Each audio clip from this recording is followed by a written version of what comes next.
LAC पर तनाव कम करने के लिए आज फिर हो रही है कोर कमांडरों की बैठक। भारतीय दल का नेतृत्व कर रहे हैं लेफ्टिनेंट जनरल हरिंदर सिंह। जून में तीसरी बार कोर कमांडर स्तर की बातचीत, भारतीय हिस्से चुशूल में है मीटिंग। चीन को लेकर कांग्रेस के सवालों पर बीजेपी का वार, शाहनवाज हुसैन बोले सच्चाई बता रहे हैं। जनरल वीके सिंह, कांग्रेस समझना ही नहीं चाहती। जनरल वीके सिंह जी ने विस्तार से बताया है, कांग्रेस समझना चाहती है या नहीं समझना चाहती, ये देश को बताना होगा। गलवान घाटी में भारी संख्या में तैनात हैं चीनी सैनिक। इंडिया टुडे के रिव्यू में खुलासा, 25 जून को ली गई सैटेलाइट तस्वीरें।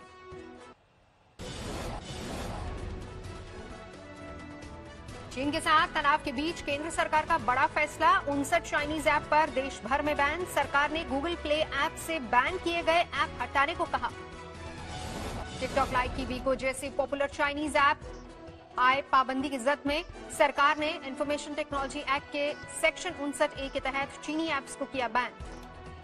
Cam scanner, UC Browser, BeautyPlus जैसे चाइनीज ऐप भी ban. SHAREit, Clean Master भी भारत में नहीं चलेंगे। बैन किए गए सभी 59 ऐप्स पर प्राइवेसी नियम के उल्लंघन का आरोप, कई बार उठ चुके हैं विवाद।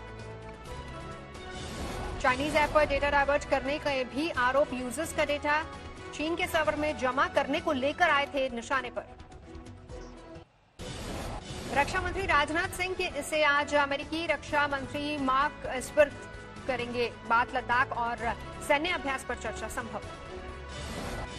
भारत कर चुका है साफ, चीन से विवाद द्विपक्षीय मसला, अमेरिकी दखल मंजूर नहीं। मार्क एस्पर से सैन्य अभ्यास पर होगी खास वार्ता। कोरोना संकट की वजह से रोक दिया गया था सैन्य अभ्यास। बीती रात मुंबई के ताज होटल समेत 2 होटलों को पाकिस्तान से आया धमकी भरा कॉल। बांद्रा में ताज एंड होटल को बम से उड़ाने की धमकी। मुंबई के होटल कोलाबा में भी आया धमकी भरा फोन, होटल में बम धमाके की धमकी।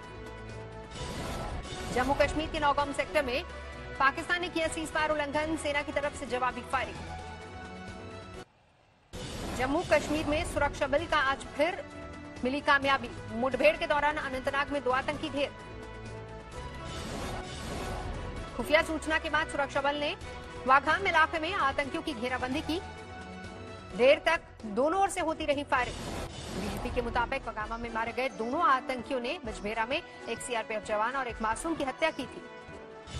अनंतनाग में 24 घंटे के भीतर आतंकियों से दूसरी मुठभेड़। कल खुलचर में सुरक्षा बल ने मुठभेड़ के दौरान 3 आतंकियों को ढेर कर दिया था। भारी मात्रा में हथियार बरामद किए गए थे। कश्मीर आईजी का दावा, इसी महीने अब तक 48 आतंकी ढेर। इस साल मारे गए कुल 118 आतंकी। आज शाम 4 बजे देश को संबोधित करेंगे प्रधानमंत्री नरेंद्र मोदी। कोरोना और चीन के खिलाफ भारत की रणनीति पर मिल सकते हैं अहम संकेत। अनलॉक 2 के लिए नई गाइडलाइंस जारी, 31 जुलाई तक बंद रहेंगे स्कूल, कॉलेज, सिनेमा, मेट्रो और अंतर्राष्ट्रीय उड़ानों पर पाबंदी। रात के कर्फ्यू के समय में बदलाव, रात 10 बजे से सुबह 5 बजे तक लागू रहेगा कर्फ्यू। माल ढुलाई से जुड़े लोगों को कर्फ्यू से राहत। दुकानों पर 5 से ज्यादा लोगों के जुटने पर पाबंदी नहीं, सोशल डिस्टेंसिंग का रखना होगा ख्याल। 1 जुलाई से लागू होंगी नई गाइडलाइंस। कोरोना वैक्सीन तैयार करने की दिशा में बड़ा कदम, भारत बायोटेक को मिली ह्यूमन ट्रायल्स की इजाजत। 2 चरणों में होगा ट्रायल। विशाखापट्टनम में गैस लीक से फिर दहशत, 2 लोगों की मौत। हादसे में 4 लोग अस्पताल में भर्ती। 29 जून की रात को सनर लाइफ साइंसेज प्राइवेट लिमिटेड से हुई थी गैस लीक। बिहार के पालीगंज में कोरोना विस्फोट, विवाह समारोह में शामिल 95 लोग कोरोना पॉजिटिव। 2 दिन पहले कोरोना से दूल्हे की हो गई थी मौत, इसी के बाद मेहमानों की कराई गई टेस्टिंग।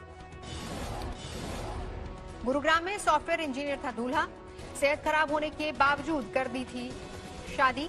नियम के खिलाफ ज्यादा लोग बुलाए गए थे। देश में नहीं थम रही कोरोना की रफ्तार, 24 घंटे में 18,522 कोरोना पीड़ित बढ़े। देश में अब तक कुल 5,66,840 कोरोना केस। देश में 24 घंटे में कोरोना ने ली 418 लोगों की जान। कोरोना से अब तक कुल 16,893 लोगों की मौत। महाराष्ट्र में कोरोना के 1,069 1,69,000 से ज्यादा मरीज 24 घंटे में सामने आए। 5,257 नए मामले। दिल्ली में 85,000 के पार पहुंची कोरोना मरीजों की संख्या।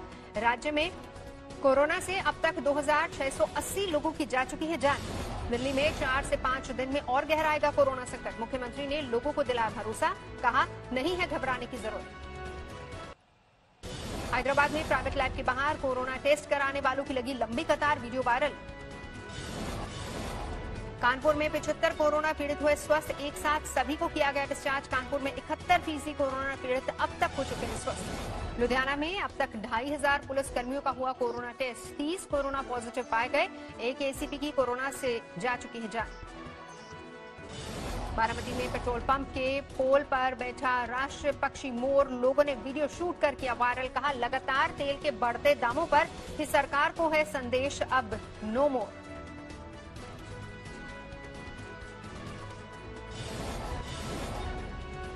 आज तेल के दामों में नहीं हुआ कोई इजाफा। विपक्ष सरकार पर तेल के बढ़े दाम वापस लेने का बना रहा है दबाव। ईडी ने आज अहमद पटेल के घर जाकर फिर की पूछताछ।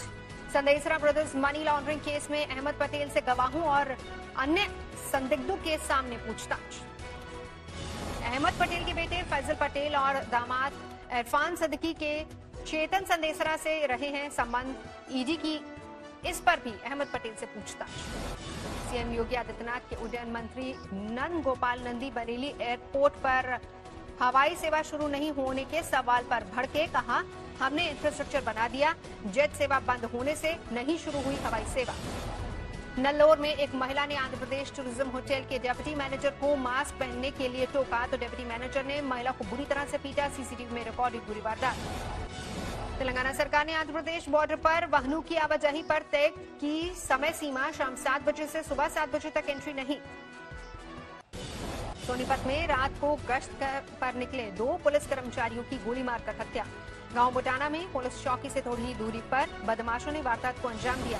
मुरादाबाद में कारोबारी और उसकी पत्नी की हत्या, घर में रेता गया गला।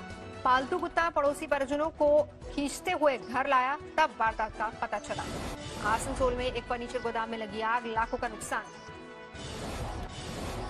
दिल्ली के विष्णु गार्डन में दवा कारोबारी की कार चोरी में 11 मिनट, कार में कारले उड़े 4 चोर। सीसीटीवी में रिकॉर्ड हुई पूरी वारदात। तेलंगाना के सिद्दीपेट में सैलाब का संकट, कोडापुचम्मा सागर परियोजना से जुड़ी नगर कटने से आई आफत।